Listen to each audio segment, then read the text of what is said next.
चलिए, last session में हमने चैप्टर खत्म किया। आज हम लोग जो एक स्टार्ट कर रहे हैं new chapter, that is your tax invoice debit and credit notes.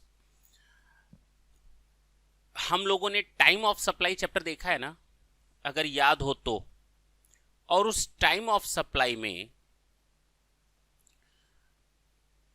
हम लोग सेक्शन 12 देख रहे थे, 13 देख रहे थे, याद आया होगा। 12(1), 12(2), 12(6) तक गए थे। Time of supply with relation to supply of goods. उसके बाद सेक्शन 13 में गए थे, time of supply with relation to supply of service, जिसमें continuous supply of goods, continuous supply of service, सारी चीजें शामिल थी। याद आया नहीं आया? अगर नहीं याद आया तो ये देखो, हम लोगों ने ये चैप्टर पढ़ा था और उसमें हम लोगों ने ये देखो सेक्शन 31 यहां पर पढ़ा था।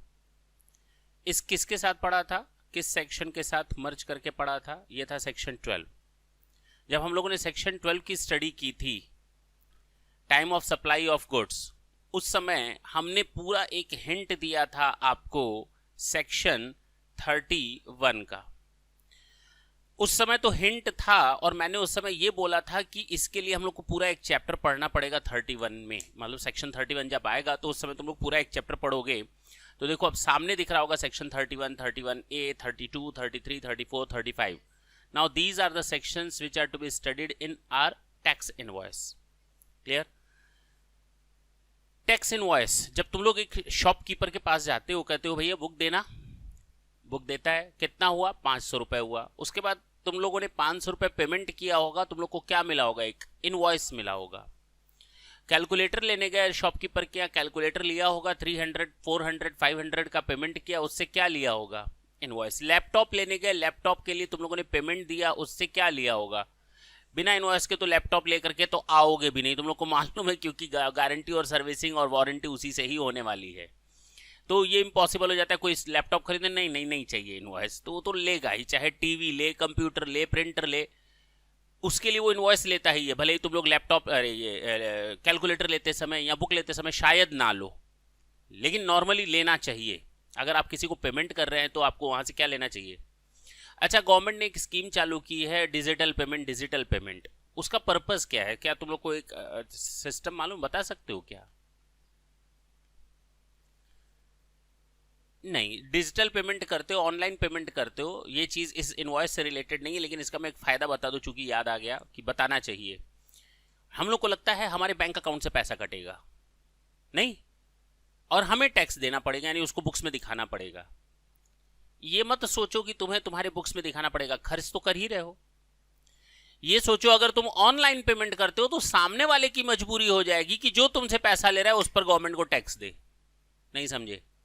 उसके लिए मजबूरी है। तुमने अगर 100 रुपए भी किसी को दिया और ऑनलाइन पेमेंट किया तो सामने वाला डायरेक्ट अपनी जेब में नहीं रख सकता, अरे टैक्स तो बचा लेंगे, चोरी कर लेंगे।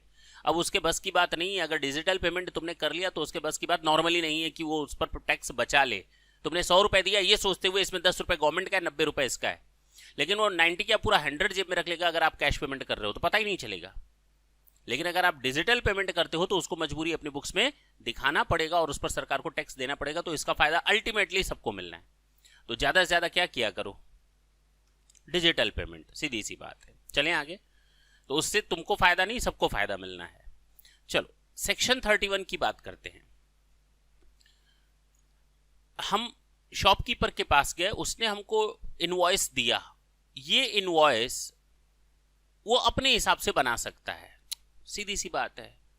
उसका कोई फॉर्मेट नहीं, मतलब जो बोल दो वही, जो बोले सो निहाल, सत श्री अकाल। हाँ, वो नहीं है। यहां यह है कि जो गवर्नमेंट ने हर चीज का सिस्टम और फॉर्मेट बनाया है। एवन जो आपको कंटेंट, मिनिमम कंटेंट है, वो ये मिनिमम कंटेंट आपको अपने टैक्स इनवॉइस में, अपने रिफंड वाउचर में, अपने रिसीट वाउचर में, अपने बिल ऑफ सप्लाई में, ये सारी चीजें डेबिट नोट में, क्रेडिट नोट में, ये मिनिमम कंटेंट आपको देने पड़ेंगे। वो आगे आकर देखोगे तुम लोग, ठीक है ना? यानी कि हर चीज का सिस्टम अब सेट हो चुका है। इवन अब गवर्नमेंट क्या कर रही है, टैक्स इनवॉइस, अरे 50 करोड़ से ऊपर का टर्नओवर है तुम्हारा, 50 करोड़ से ऊपर का टर्नओवर है ना, तो हंसने लगी बात है, कहो ना। हाँ हाँ है, गवर्नमेंट ने स्कीम लगाई है भाई, अब आप ई इनवॉइसिंग करेंगे। उड़ी बाबा क्या करने जा रहे हैं? ई इनवॉइसिंग, मतलब आप जीएसटी पोर्टल पर बैठेंगे, वहीं से इनवॉइसिंग होगी, उसका पूरा एक अलग से पोर्टल उसके एसोसिएट में बना दिया गया है।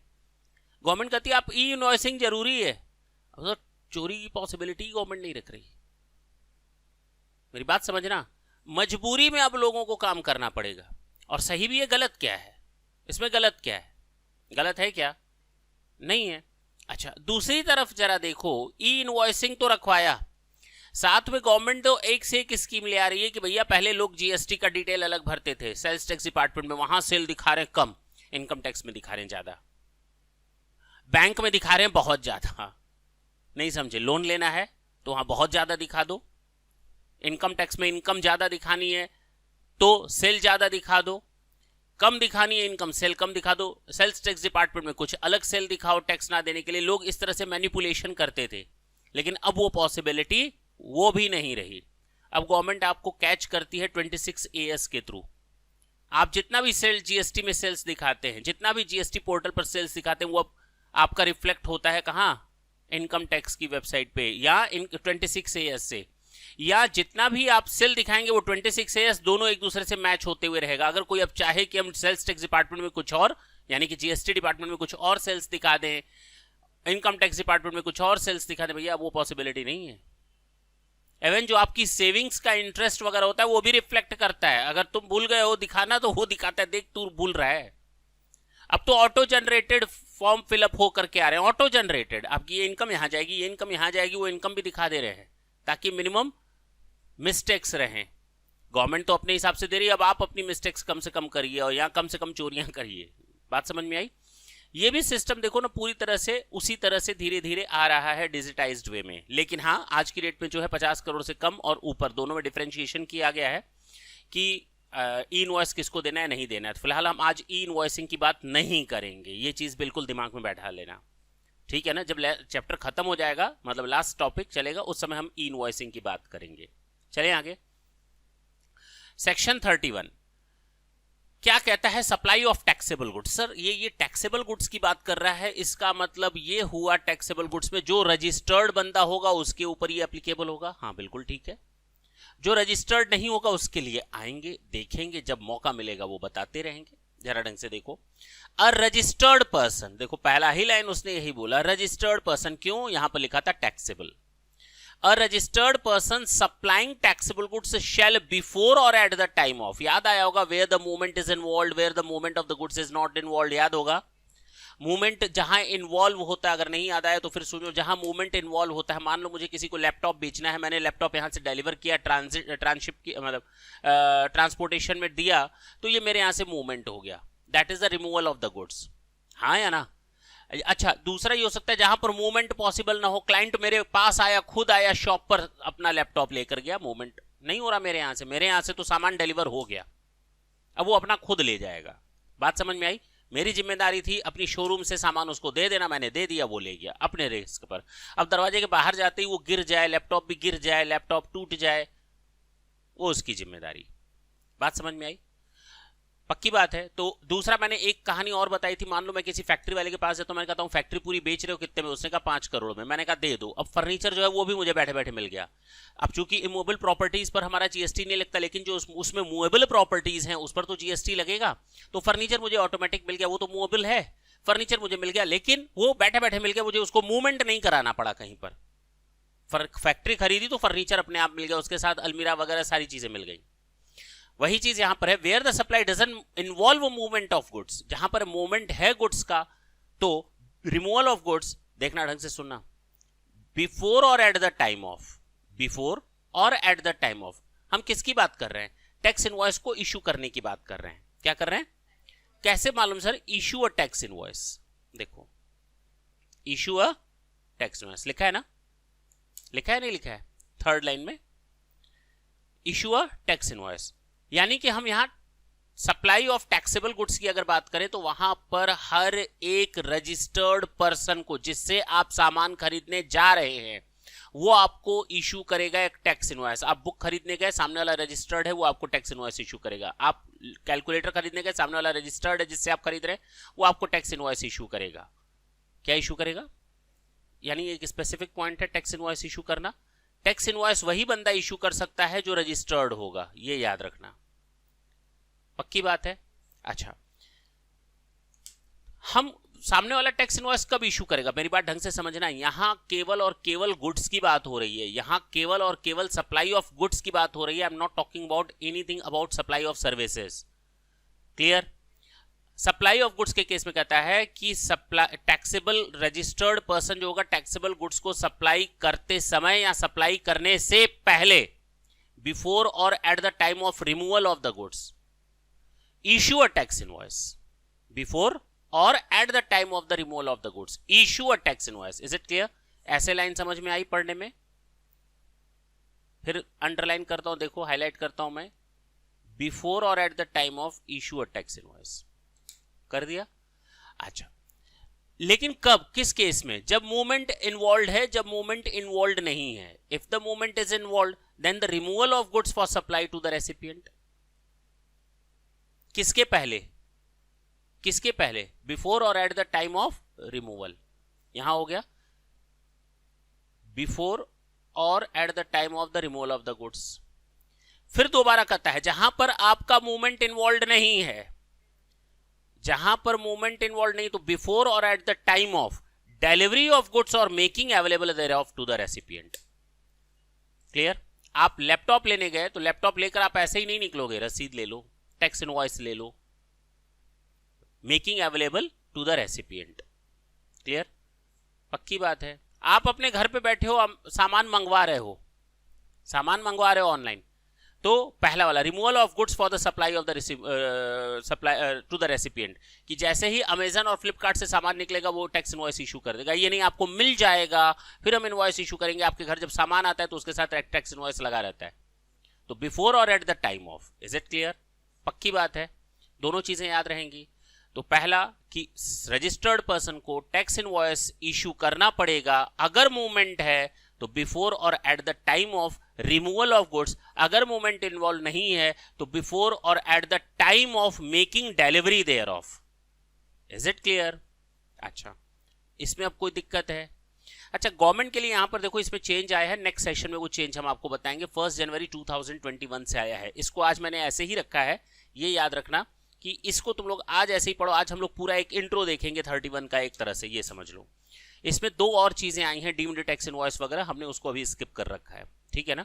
हम लोग आज लाइटली पढ़ेंगे इस सेक्शन को ताकि यहां पर सारी चीजें एंटर कर जाएं। चलो, government may specify the category of goods or supplies in respect of which a tax invoice shall be issued within such time and in such manner as may be prescribed। जब आगे देखोगे ना तो तुम लोग को काफी सारी चीजें देखने को मिलेंगी कि जब हम सिनेमा हॉल जाते हैं तो सिनेमा हॉल जाते हैं तो वहां हमको 200 रुपए देना है, 150 रुपए देना है। सामने वाला 150 रुपए का तुम लोग को टैक्स इनवॉइस, क्या तुम लोग कभी गए हो, मूवी देखने गए हो तो वहां पर क्या तुम लोग को क्या दिया गया? Tax invoice. ये लो पिक्चर की टिकट और ये लो साथ में टैक्स इनवॉइस। कभी नहीं दिया गया, नहीं दिया गया। इतनी छोटी सी पर्ची पकड़ा दी जाती है, जाओ अंदर एंट्री हो गई। नहीं, सीधी सी बात है। यहाँ तो अगर आपने ऑनलाइन करवाया है तो वो भी लेने की जरूरत नहीं है, डायरेक्ट आप दिखाओगे, स्कैन हो जाएगा, चले जाओ अंदर। कुछ देने की पैसा दिया है भाई, इनवॉइस दो ना। अब वहां पर तुम लड़ो, हम तो जीएसटी पढ़ के आए हैं बेटा, बिना इनवॉइस लिए तो हम जाएंगे ही नहीं। तो गवर्नमेंट ने कहा नहीं, हम यहाँ पर तुम लोग नहीं, हमने यहाँ पर तुम्हारे लिए एक स्पेसिफिक प्रोविजन रखे हैं ऐसे लोगों के लिए, चाहे सिनेमा हॉल हो, सिनेमा मतलब सिनेमा, लेकिन तो चाहे सिनेमा हॉल हो, चाहे तुम लोग का बस पर बैठते हो तो टिकट 10 रुपए दे देते हो। अब उसका कहोगे टैक्स इनवॉइस लाओ। अरे नहीं भैया, वही 10 रुपए की टिकट ही आपकी टैक्स इनवॉइस है। मेरी बात समझे? ये सिस्टम है, देखा जाएगा किस किस चीज के लिए क्या है, तो वो इसके लिए गवर्नमेंट स्पेसिफाई कर सकती है। ठीक है? रिमूवल का मतलब हमने तुम लोग को बताया है पहले भी। देखो एक एग्जांपल हम देखते हैं, supply involves movement of goods. Where the supply involves movement of goods, then an invoice must be issued at the exact time, यानी कि मूवमेंट के समय ही या उसके पहले कर दो, बिफोर और at the time of, at the time तो exact time when the goods are about to be removed. Movement of goods may be caused by the supplier, his agent और ट्रांसपोर्टर, और बाय अ रेसिपिएंट छोड़ देते हैं, यानी movement किसी के कारण भी हो, बट मूवमेंट अगर इन्वॉल्व है, मूवमेंट का मतलब क्या सर, चलिए हम आपको एक एग्जांपल देते हैं। मैं आपके यहाँ गया, मैंने कहा ये 5000 किलो सामान चाहिए हमको, आप शॉपकीपर हैं, आपने कहा ठीक है 5000 kg हम आपके यहाँ पहुंचा देंगे। क्या कहा आपने? यानी अब मेरे यहां तक पहुंचाने का सारा खर्चा आपका, लेकिन ऐसा नहीं कि जब पहुंच जाएगा तो आप हमको वो करोगे, टैक्स इनवॉइस दोगे। आपके यहां से निकला, आपको टैक्स इनवॉइस देना पड़ेगा बिफोर और at the time of removal. Is it clear? ये नहीं कि पहुंच जाएगा तब टैक्स इनवॉइस दोगे ना, ऐसा नहीं। दूसरा, हम आपके पास सामान लेने पहले केस में भी आए थे, चलो दूसरे केस में भी आ रहे हैं। मैंने कहा सामान हम यहां से ले जाएंगे, आप अपनी गाड़ी में भेज दो, तो बात तो एक ही रही, दोनों केस में बात एक ही रही। हम यहां से सामान ले जा रहे हैं या आप हमें भेज दो, दोनों केस में सिस्टम एक ही है कि आप दोनों केस में सामान हमारे घर तक पहुंचाएंगे। तीसरा केस, हमने कहा मेरी गाड़ी पहुंच रही है, सामान भेजवा दो। मेरी गाड़ी पहुंच रही है, सामान भेजवा दो। अब चाहे मेरे कारण आपने रिमूवल किया, चाहे अपने कारण अपनी जिम्मेदारी पर रिमूवल किया, तो बिफोर और at the time of removal दोनों केस में लगेगा। Is it clear now? तो यहां पर कहता है when the goods are about to be removed, movement of goods may be caused, किसी के कारण भी हो, बाय द सप्लायर और by the recipient. Is it clear? Ram in Gujarat gets an order from Mr. Shyam in West Bengal on 15th of March for supply of refrigerator. Mr. Ram dispatched the goods from his premises to his transporter premises. 20 मार्च को उसने निकाला, राम ने कहां से कब निकाला? 20 मार्च को सामान किसको निकाला? ट्रांसपोर्टर क्या निकाला?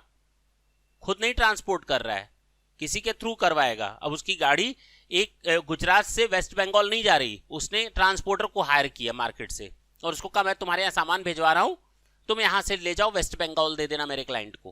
क्लियर है? वो 20 मार्च को निकाल दिया। अच्छा, द ट्रांसपोर्टर ने इनिशिएट किया 22 मार्च को, 22 मार्च को ट्रांसपोर्ट इनिशिएट कर रहा है प्रोसेस को, बोलो। अच्छा, and the goods finally reach on 26th और मार्च, 26th ऑफ मार्च को गुड्स डेस्टिनेशन पर पहुंच रहा है। अब बताओ कौन सी डेट लेंगे? अरे भाई मैंने कहा ना बिफोर और at the time of removal, तो फैक्ट्री गेट छोड़ेगा तो उसी समय करवा लो ना, बात खत्म हो गया। तो कौन सी तारीख? 20th मार्च, इसमें कोई डाउट नहीं होना चाहिए। Supply doesn't involve movement, where the supply doesn't involve movement of goods, then an invoice must be issued at whatever it is time when the goods are delivered और made available to the recipient. That's it. ये भी कहानी हम तुम लोग को बता चुके हैं, फिर से सुन लो। Mister X agree to sell his godown in Delhi on 15th of March. ठीक, मेरे पास एक गोडाउन है दिल्ली में, मैं मिस्टर एक्स हूं, मैं अपना सेल कर रहा हूं गोडाउन, किसको? मिस्टर वाई को, 15th ऑफ मार्च को।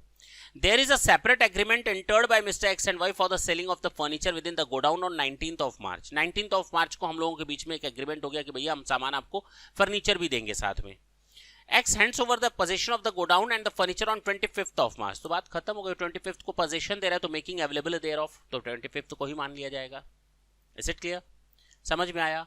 ये गुड्स से रिलेटेड था, ये मत समझना काम खत्म हो गया, इतना ही है गुड्स से रिलेटेड। अभी तो हाय तौबा मचनी बाकी है, ठीक है ना? हाँ, मजाक थोड़ी कर रहे हैं, अभी तो कहानी शुरू हुई है, पार्टी नहीं शुरू हुई है, कहानी शुरू है। सुनो इधर, section 31 subsection 2 supply of taxable services. अभी तक हम किसकी बात कर रहे थे? टैक्सेबल गुड्स की। अब हम किसकी बात कर रहे हैं?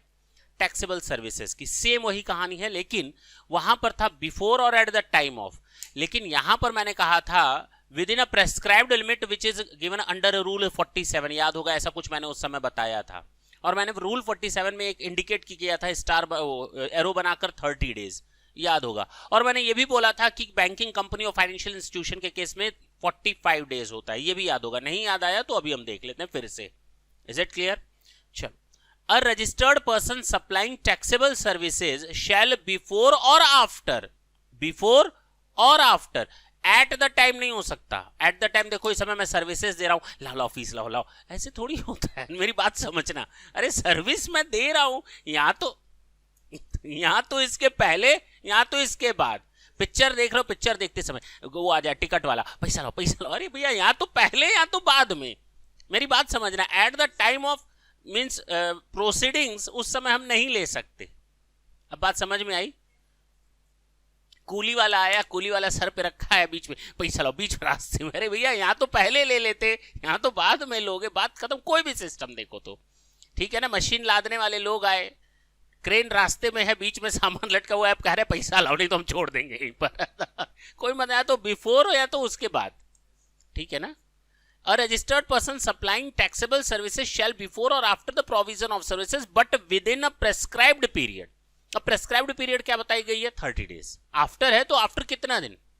अच्छा, आफ्टर कभी आफ्टर हो जाती है, आफ्टर पार्टी होती है ना। कौन सा गाना था? भूतनाथ ना? अरे नहीं याद आ रहा तुम लोग को? ये जो हनी सिंह का गाना नहीं सुना था, Bhootnath,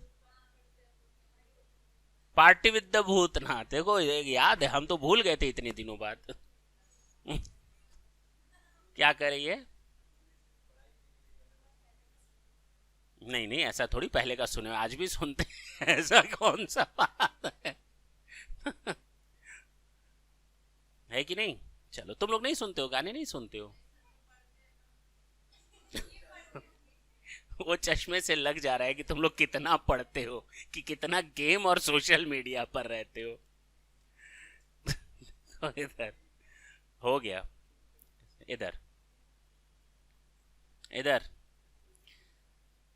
issue a tax invoice showing the description value फलाना एंड डिमाका। हमें इससे मतलब नहीं है अभी, हमको केवल इससे मतलब है कि सप्लाई ऑफ टैक्सेबल सर्विसेज के केस में बिफोर और after the provision of services but with in a prescribed time limit.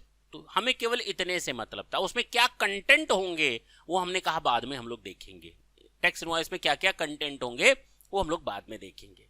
Government may specify the categories in respect of which any other document shall be deemed to be a tax invoice. अभी मैंने बताया ना, बस में चढ़े तो जो तुम लोग को पर्ची दी गई 10 रुपए की, that is your tax invoice. हाँ या ना? अच्छा, जब तुम लोग सिनेमा हॉल जाते हो, दैट वुड बी वो टिकट जो मिलती है, that would be your tax invoice. उसके कंटेंट कुछ और हो सकते हैं, उसी को हम लोग डीम्ड टैक्स इनवॉइस बोलेंगे। अब ये नहीं कहोगे हमको टैक्स इनवॉइस चाहिए तो कंटेंट होनी चाहिए, मेरा नाम होना चाहिए, पता होना चाहिए, नंबर। अरे भैया जाओ, यही डीम्ड टैक्स इनवॉइस है, यही डीम्ड टैक्स इनवॉइस है। और टैक्स इनवॉइस में नॉट बी इशूड। अच्छा, ये भी गवर्नमेंट ने स्पेसिफाई कर रखा है कि कुछ केसेस में टैक्स इनवॉइस देने की भी जरूरत नहीं है। मान लो, सुन लो, अब एक किराने की दुकान पर गए, नीचे चीनी देना, वो देगा 25, 40, 50 रुपए की तुमने चीनी खरीदी। अब उसके पास 100 लोग की भीड़ है, टैक्स इनवॉइस भी देना। अब वो अकाउंटेंट तो रखा नहीं, पढ़ा लिखा कम है, अब कहां से वो टैक्स इनवॉइस देगा? कहेगा रुको, सीए साहब को फोन करते, भी 40 रुपए के बदले तुमको टैक्स इनवॉइस देते हैं।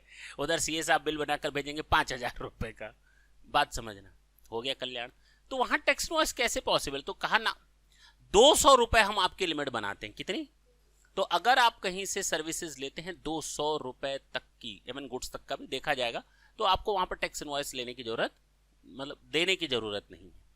और 200 200 200 दिन भर में 100 रुपए, 50 रुपए, 80 रुपए, 100 रुपए, 150 रुपए का अगर सर्विसेज या सब गुड्स जा रहा है, मान लो गुड्स जा रहा है, तो हम शाम को एक कंसोलिडेटेड इनवॉइस बना ले सबका मिलाकर। मान लो दिन भर में 10,000 का सामान बिका जो 200 से कम का था, तो उसका एक इनवॉइस सेपरेट बना लो। Is it clear? देखा जाएगा उसको भी। तो इसी को कहा जाए टैक्स में इनवॉइस में नॉट बी इशूड। तो वो सिचुएशन भी बताई जाएगी जहां पर टैक्स इनवॉइस देने की जरूरत नहीं है, और वो सिचुएशन भी बताई जाएगी जहां पर नॉर्मल टैक्स इनवॉइस देने की जरूरत नहीं है। जो आप पर्ची दे रहे हो वही आपका टैक्स इनवॉइस मान लिया जाएगा। अब समझ में आया? अच्छा, यहां पर लिखा है in case of taxable supply of services shall be issued with in a period of 30 days. बता दिया, हाँ है ना? If the supplier of services is an insurer और अ बैंकिंग कंपनी, तो कितना दिन? 45 डेज। अगर इंश्योरर है, बैंक इंश्योरर है यानी इंश्योरेंस कंपनी, बैंकिंग कंपनी है, फाइनेंशियल इंस्टीट्यूशन है, एनबीएफसी है, non banking financial company, the period within which the invoice और any other document in lieu of thereof is to be issued shall be 45 days. Clear? अब यहां पर हम लोग आएंगे सेक्शन 31(3). अभी तक सेक्शन 31(1) में हम लोगों ने देखा था सप्लाई ऑफ टैक्सेबल गुड्स, उसके बाद हम लोगों ने देखा था सेक्शन 31(2) में सप्लाई ऑफ टैक्सेबल सर्विसेज। अब हम लोग कुछ स्पेशल पॉइंट देखने जा रहे हैं सेक्शन 31(3) में। देखा जाए। अच्छा, ढंग से सुनना। मान लो हमने आपको एक चैप्टर पढ़ाया था रजिस्ट्रेशन। कौन सा? मान लो नहीं, रजिस्ट्रेशन चैप्टर पढ़ाया था, उसमें हम एक स्टोरी बता रहे हैं कि मान लो कि हमारा 10 अगस्त 2021 को हमारी सेल 40 lakhs को क्रॉस कर गई. As and when I'll cross the threshold limit, I shall be liable to get registered. Now I am needed to apply for the registration. जैसे ही 40 लाख की लिमिट क्रॉस किया, मुझे रजिस्ट्रेशन के लिए अप्लाई करना पड़ेगा. और जब मैं रजिस्ट्रेशन के लिए अप्लाई करूंगा तो डिपार्टमेंट वाला बैठा है, आइए आपका स्वागत है, इंतजार है. ऐसा है, तुरंत हमको क्या दे दिया जाएगा? रजिस्ट्रेशन नंबर नहीं. It will take time. हमने एप्लीकेशन दिया, फिलहाल जाने की जरूरत नहीं, हमें ऑनलाइन पोर्टल पे ही रजिस्ट्रेशन एप्लीकेशन करना पड़ता है, जाने की जरूरत नहीं है. और इतने खलियर सामने वाले हैं कि तुरंत हमको अप्लाई करने पर दे ही देंगे. गवर्नमेंट ने कहा, लोग क्या कर रहे थे, रजिस्ट्रेशन बड़ी आराम से हो जा रहा था, तो लोग टैक्स चोरी पर इन्वॉल्व हो जा रहे थे. सोचो, गवर्नमेंट ने जो थोड़ी आराम दिया कि भैया आप ऑनलाइन रजिस्ट्रेशन कर लो, रात को 1 घंटे के अंदर हम आपका रजिस्ट्रेशन 2 दिन के अंदर दे देंगे. लोग क्या कर रहे थे, किसी भी एड्रेस से रजिस्ट्रेशन करवा ले रहे थे, टैक्स चोरी कर रहे थे और फुट ले रहे थे. अब खोजते रहो. नहीं समझे? तो टैक्स चोरी बहुत होने लगी, लोग गलत तरीके से उसको लेने लगे. तो गवर्नमेंट ने अब रेस्ट्रिक्शंस कुछ लगा दिए. 7 दिन और 21 दिन का सिस्टम ले आ दिया. पहले 3 दिन और 7 दिन का सिस्टम था, अब 7 दिन और 21 दिन का सिस्टम हो गया. 1 महीने तक चला गया. तो अब उसमें थोड़ा गवर्नमेंट ने कढ़ाई रखी, भैया हमको आपका पहले तो प्रेजेंस देखना है, फिजिकली आपका ऑफिस अवेलेबल है या नहीं, जिस एड्रेस पर आप अपना रजिस्ट्रेशन करवाना चाह रहे हो. पता चला कल हम ढूंढते रहे, वो काम नहीं करेंगे. तो अब थोड़ा टफ हो गया है, मतलब टफ इन द सेंस थोड़ा प्रोसीडिंग्स बढ़ गई हैं, प्रोसेस बढ़ गया है. तो मान लो 10 अगस्त को मैंने एप्लीकेशन डाली, क्योंकि मेरा 40 लाख से क्रॉस कर गया था और कहा गया था कि जिस दिन आप लायबल होते हैं रजिस्ट्रेशन के, उसके 30 डेज के अंदर आपको एप्लीकेशन फॉर्म सबमिट करना पड़ता है. मेरी बात समझे? 30 डेज. अगर 30 डेज के अंदर मैंने एप्लीकेशन भर दी, मान लो हमने भर दी 25 अगस्त को, कब भरी? इस क्वेश्चन में हम मान लेते हैं 25 अगस्त को मैंने एप्लीकेशन दे दी, और मुझे जो रजिस्ट्रेशन मिला है वो मिला है 5 सितंबर को. हो सकता है. अब एक बात बताओ, सुनना मेरी बात ढंग से, इस अगर क्वेश्चन को ढंग से देखो तो 10 अगस्त तक मैं रजिस्टर्ड नहीं था, not registered.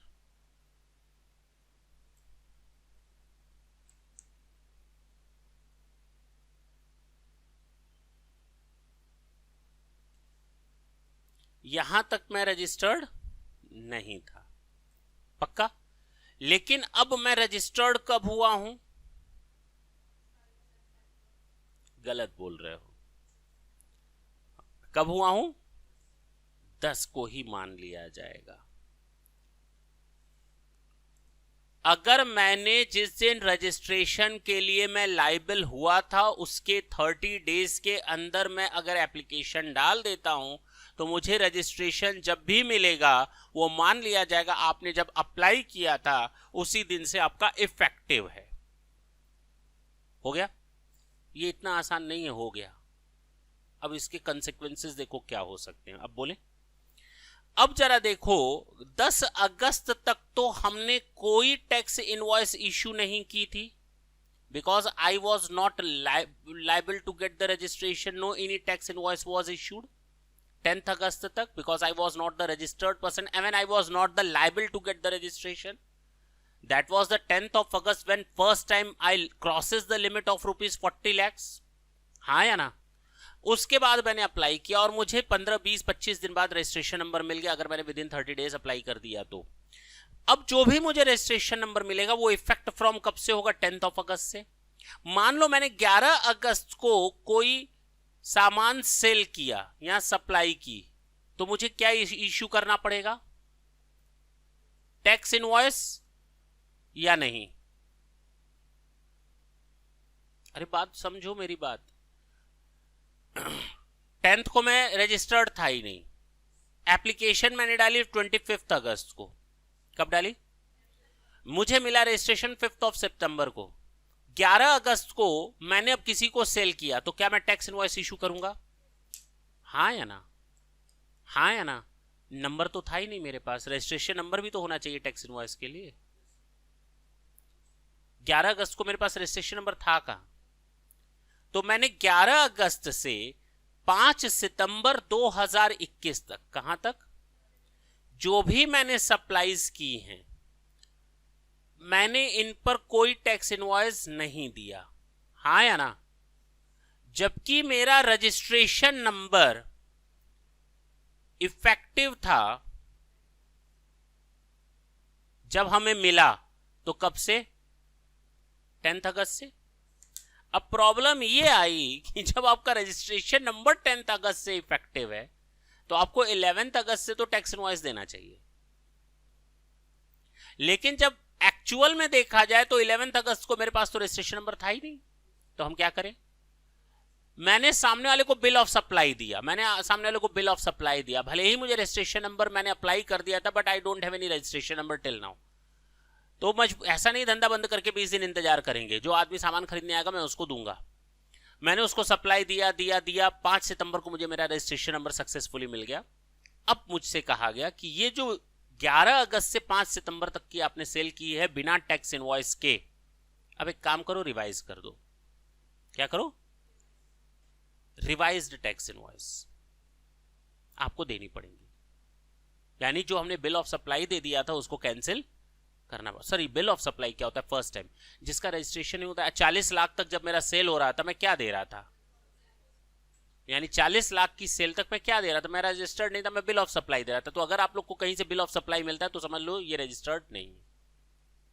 Is it clear? पक्का समझ में आया? कोई डाउट हो तो पूछ सकते हो।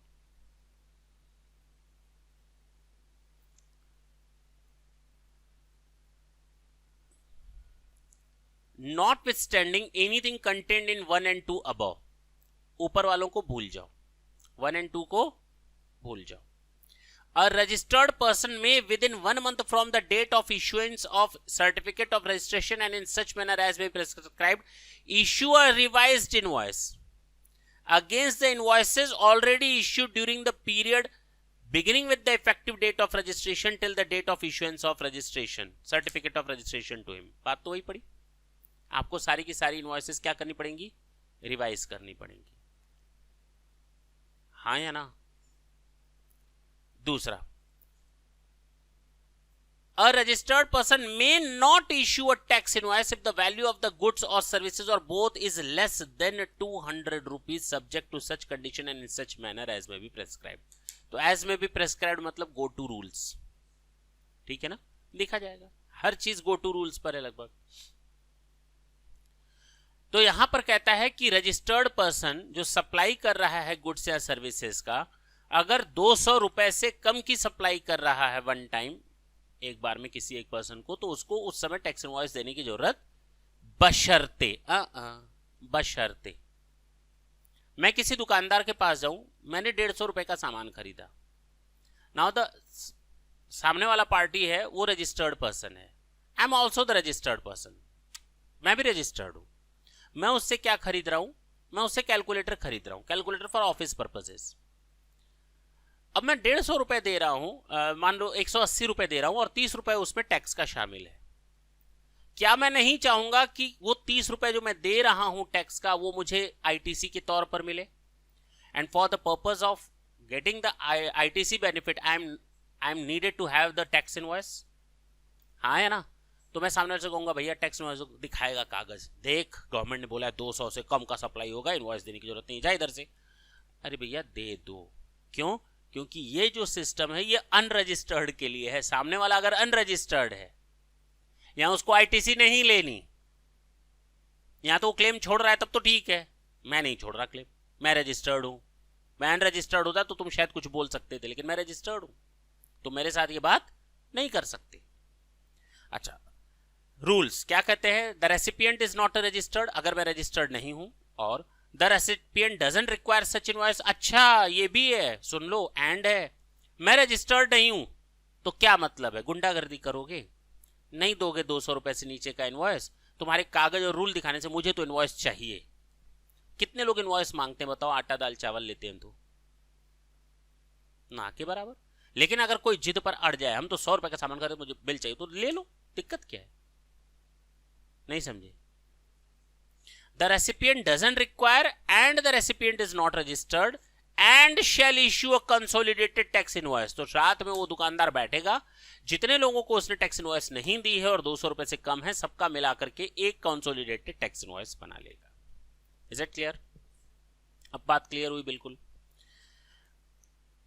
A registered person supplying exempted goods or services or both or paying tax under section 10 composition scheme, section 10 composition scheme नहीं मालूम है? अगर किसी का 40 लाख रुपए से ऊपर का टर्नओवर है, जैसे ही क्रॉस करता है उसको रजिस्ट्रेशन की जरूरत पड़ती है, लेकिन 1.5 करोड़ तक का उसको क्या किया गया है? कंपोजिशन स्कीम में रखा गया है। बात समझ में आई कि भैया आप नॉर्मल टैक्स पेयर ना बनो, इतना हेडेक मत पालो। आप टैक्स इनवॉइस भी इशू करोगे, आप आईटीसी के लिए भी क्लेम करोगे, आपको अकाउंटेंट भी रखना पड़ेगा, आपको टैली और अकाउंटिंग सॉफ्टवेयर भी लेने पड़ेंगे, आपको हर महीने रिटर्न्स और हर महीने आपको पेमेंट भी करना पड़ेगा, ढेर सारे कैलकुलेशन होंगे। हो तो तुम छोटे व्यापारी, 40 लाख तक तो बहुत छोटे व्यापारी थे, हमने तो तुमसे कह दिया था रजिस्ट्रेशन ही मत करवाओ।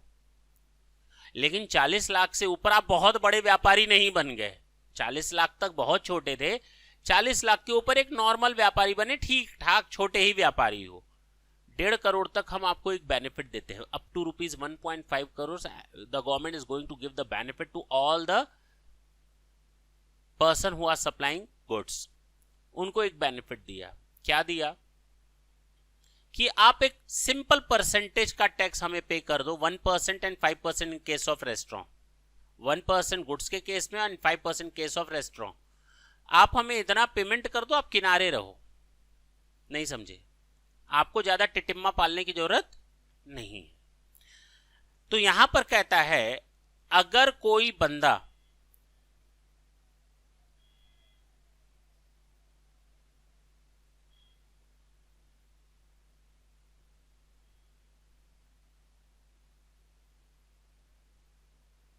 A registered person supplying exempted goods or services or both or paying tax under the provision shall issue instead of a tax invoice a bill of supply। बात समझ में आई? वो क्या इशू करेगा? वर्ड लिखा है exempted goods और services, अभी इसको अंडरलाइन कर लो, अभी इसको अंडरलाइन कर लो, यहां कहीं नोट कर लो, क्योंकि इसके बारे में हम तुम लोग को फिर कंटेंट के साथ पढ़ाएंगे कि ऐसा क्यों कहा गया। चले आगे। Registered person may not issue a bill of supply if the value of the goods और सर्विसेज और supply is less than 200 rupees. बता तो दिया।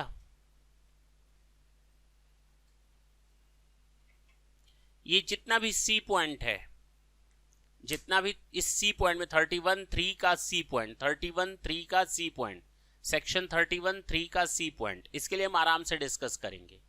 अभी अगर हम इसकी कहानी बताने के पीछे रहे तो रजिस्टर्ड नॉर्मल वाला हटकर हम कंपोजिशन के लिए भागने लगेंगे।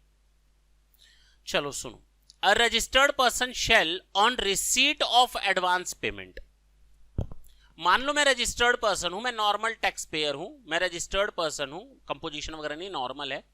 अगर मैं आपसे एडवांस पेमेंट लेता हूं, हो सकता है आप हमसे सामान खरीदने आओ या घर से फोन करो, सर जी ये सामान दे देना, हम आपको पेमेंट भेज रहे हैं तुरंत। आपने पेमेंट भेज दी, मैं 10 दिन बाद सामान भेजूंगा, एडवांस हुआ ना। तो कई जगहों पर हम एडवांस देते हैं। तो अगर मुझे कोई एडवांस मिल रहा है and I am the registered supplier with respect to any supply of goods और services or both issue a receipt voucher or any other documents as may be prescribe, फिर रूल्स पर evidence receipt of such payment. तो छोड़ दो, बस इतना याद रखो, at the time of receiving of any advance I am needed to issue a receipt voucher, that's it, nothing more than that. Clear? अगर मुझे आपसे कोई एडवांस पेमेंट मिलता है तो मैं उस एडवांस पेमेंट के अगेंस्ट आपको रिसीट वाउचर दूंगा। चलें आगे। ये एग्जाम्पल मैं आपको बता चुका हूं, ये एग्जाम्पल मैंने आपके साथ डिस्कस कर लिया 30 दिन के बाद वाला रिवाइज टैक्स इनवॉइस वाला। ठीक है ना, आगे बढ़े। Where on receipt of advance payment with respect to any supply. अच्छा, ये भी तो हो सकता है। सुन, तुमने हमको एडवांस पेमेंट दिया, मैंने आपको रिसीट वाउचर दे दिया, मुझे सामान 10 दिन बाद देना था, 3 दिन बाद आपका फोन आ गया, नहीं चाहिए सामान, हमारा पेमेंट वापस करो। कौन सा वाउचर लगेगा? रिसीट वाउचर लगा था एडवांस पेमेंट में, अब कौन सा वाउचर लगेगा? Refund voucher. बात खत्म हो गई, सिस्टम बना हुआ है, अब आपको इसी को ही फॉलो करना है। Where on receipt of advance payment with respect to any supply of goods और services both with the registered person issue a receipt voucher, but subsequently no supply is made or no tax invoice is issued, the said registered person may issue to the person who had made the payment a refund voucher against such payment. Payment मिला, payment वापस चला गया, बात खत्म। बशर्ते मैंने कोई supply नहीं की, बशर्ते मैंने कोई सप्लाई नहीं की, और ना ही और मैंने क्या किया? सप्लाई नहीं की, और ना ही मैंने कोई इनवॉइस इशू किया।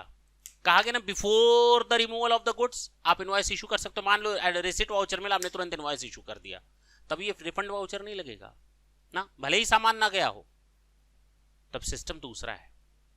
अगर आपने एडवांस पेमेंट ले लिया, आपने रिसीट वाउचर दे दिया, आज आपने टैक्स इनवॉइस दिया नहीं है, सप्लाई की नहीं है, सामने वाला पैसा मांग रहा है वापस, तो उसको आप देते हो, तो रिफंड वाउचर दे दो, तब इनवॉइस वगैरह बनाने की जरूरत नहीं है।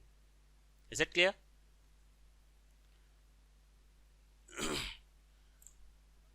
इंपॉर्टेंट चीज चलने जा रही है, ढंग से सुनना। Section 9 subsection 3 and section 9 subsection 4 अगर याद हो तो ये दोनों रिवर्स चार्ज मैकेनिज्म के पॉइंट थे स्कोप ऑफ सप्लाई में।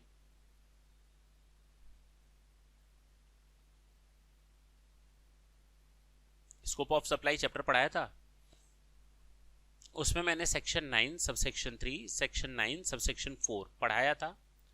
सेक्शन 9 सबसेक्शन 3 बताता था कि स्पेसिफिक, और पूरा चैप्टर हम पढ़ा चुके हैं, स्पेसिफिक गुड्स और सर्विसेज,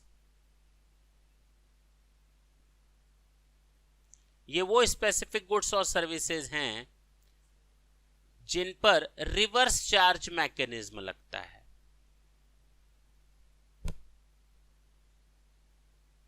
फिर ढंग से सुन लो, मैं 2 मिनट दे रहा हूं, चिंता मत करो, टेंशन लेने की जरूरत नहीं है, ब्लैंक होने की जरूरत नहीं, इधर सुनना ढंग से।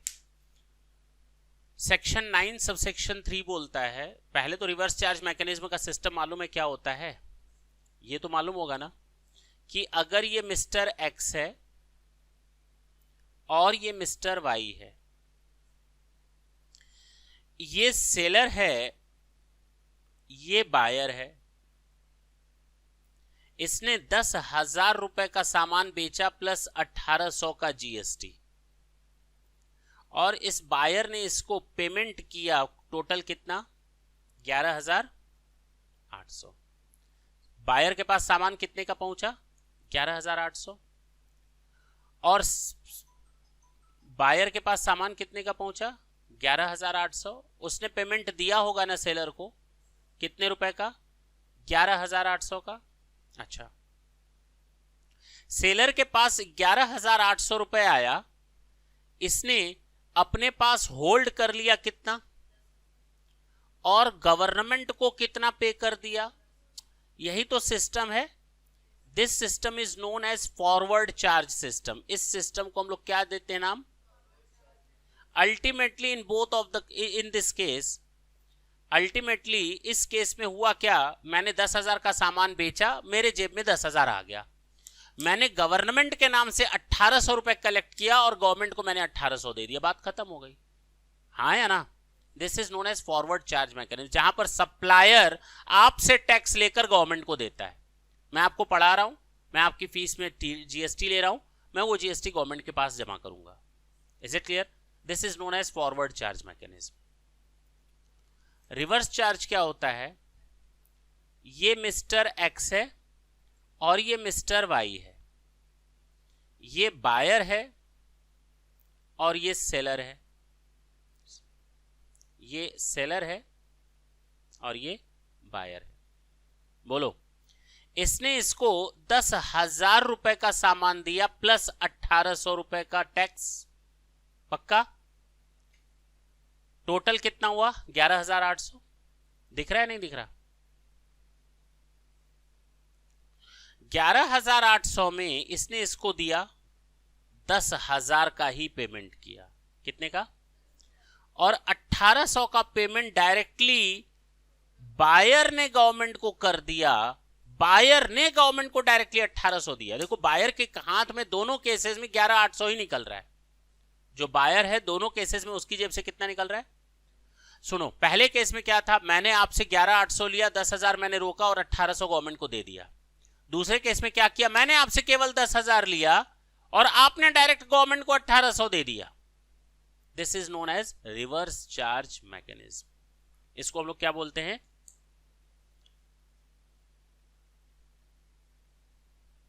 सिस्टम समझ में आया? ये पहले भी कई बार बता चुके हैं। तो 9(3) एंड 9(4) है क्या? पहले दोनों को अंतर कर लेते हैं, याद करना। 9(3) क्या कहता है कि स्पेसिफिक गुड्स एंड सर्विसेज के ऊपर लगेगा। 9(4) कहता है स्पेसिफिक गुड्स एंड सर्विसेज तो ठीक है, प्लस स्पेसिफिक सप्लायर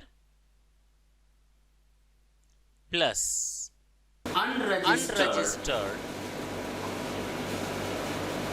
होना चाहिए सप्लायर। बात समझ में आए? स्पेसिफिक सप्लायर या रेसिपिएंट। यानी इसमें बंदा भी फिक्स है। पहले में स्पेसिफिक गुड्स और सर्विसेज फिक्स थी, इसमें पहले में स्पेसिफिक गुड्स और सर्विसेज भी फिक्स। दूसरे में बंदा भी फिक्स हो गया। अब बात समझ में आई? 9(3) या 9(4) लिस्ट हम लोग देख चुके हैं पूरी की पूरी। ये है आपका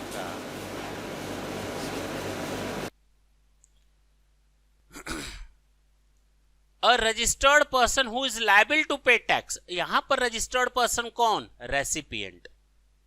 कौन? रजिस्टर्ड पर्सन का मतलब कौन? रेसिपिएंट। वही तो लायबल है टैक्स पेमेंट करने का। उल्टा बनाया गया ना यहां पर। तो कहा गया registered person who is liable to pay tax under section 9(3)(4) shall issue an invoice in respect of goods और सर्विसेज रिसीव्ड बाय हिम। अगर हमको कोई ऐसा सामान मिलता है, ऐसी कोई सर्विसेज मिलती हैं जिसके लिए गवर्नमेंट ने सप्लायर को ना कह के मुझे कहा है डायरेक्ट टैक्स दो, तो मैं खुद टैक्स इनवॉइस अपने ऊपर चार्ज करूंगा। सोचो,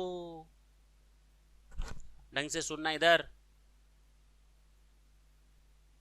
मैंने तुमसे सामान खरीदा 10,000 का, तुमने 10,000 के ऊपर 1,800 रुपए और ले लिया।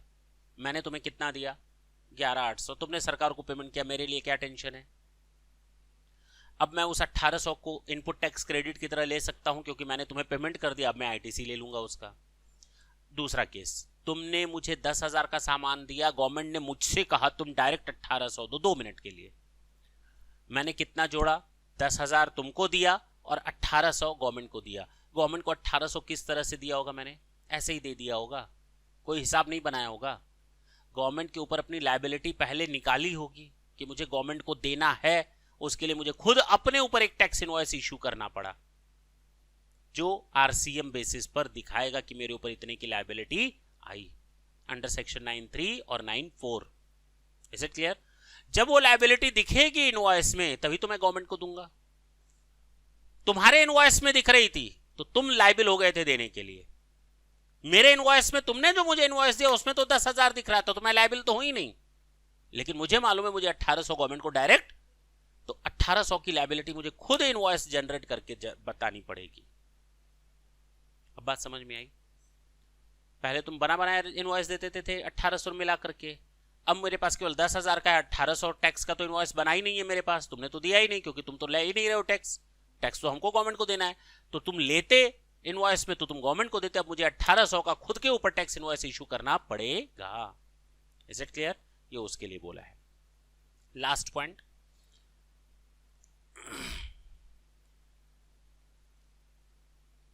छोड़ देते हैं इसको, ये आएगा, चिंता मत करो, ठीक है ना। ये पेमेंट वाउचर है, जब हम उसका पेमेंट करते हैं आरसीएम बेसिस पर, छोड़ देते हैं उसको। ये पूरा क्लियर हुआ सिस्टम? नहीं क्लियर है? मैंने कहा ना हाय तौबा मचेगी, अभी तो शुरुआत हुआ है।